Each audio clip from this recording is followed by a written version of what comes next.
The death toll from Cyclone Kenneth has reached 38 after the second tropical storm to hit Mozambique in just a matter of weeks brought sweeping rains, heavy flooding and destruction. The UN Secretary General António Guterres, in a statement, called on the international community for additional resources that are critical for the response to both of the cyclones in the both immediate, medium and long-term aspects. Rising floodwaters, roads submerged and people trapped in their homes awaiting rescue. Kenneth bringing winds of well over 200 kilometers per hour, collapsing homes and displacing thousands as the government struggles to cope with the immediate humanitarian response. At least 5 fatalities have been reported in Mozambique, and more than 18,000 people have been displaced and are sheltering in accommodation centers as a result of Cyclone Kenneth, which made landfall in the country late last week. At least 3,380 houses have been destroyed. Schools and health facilities have also been damaged. That's according to our humanitarian colleagues. In the Comoros, more than 41,000 people have been affected, while 4 people lost their lives and 182 suffered injuries related to the cyclone. Of additional concern is that Cyclone Kenneth appeared in a region that just 6 weeks earlier was devastated by the sheer breadth and strength of Cyclone Idai, with the southern African nations of Mozambique, Zimbabwe and Malawi, some of the poorest countries in the world, the hardest hit.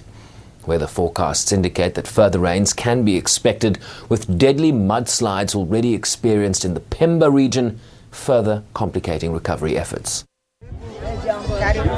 The UN's humanitarian chief, Mark Lowcock, has released $13 million from the organization's Central Emergency Response Fund to provide life-saving food, shelter, water and sanitation assistance in both Mozambique and the Comores. The UN and our partners are continuing to support the government-led humanitarian response to both Kenneth and Cyclone Idai. And as you will see in a statement yesterday, the Secretary General extended his condolences and solidarity to the families of the victims and the government and people of Mozambique and the Comores.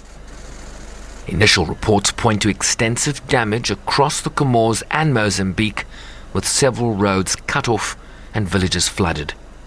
We are very concerned because the water levels keep rising. It keeps raining since yesterday, and a lot of people have been displaced from their homes because we have more than 3,000 houses that have been destroyed. So according to the government, we have 700,000 people who are at risk after the cyclone, and 200,000 people who are at very high risk.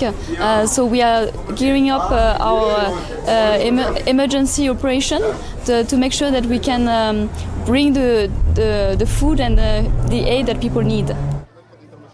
Cyclone Kenneth marks the first time that 2 cyclones have made landfall in Mozambique during the same season, further stressing the government's limited resources. Sherman Bryce-Pease, SABC News, New York.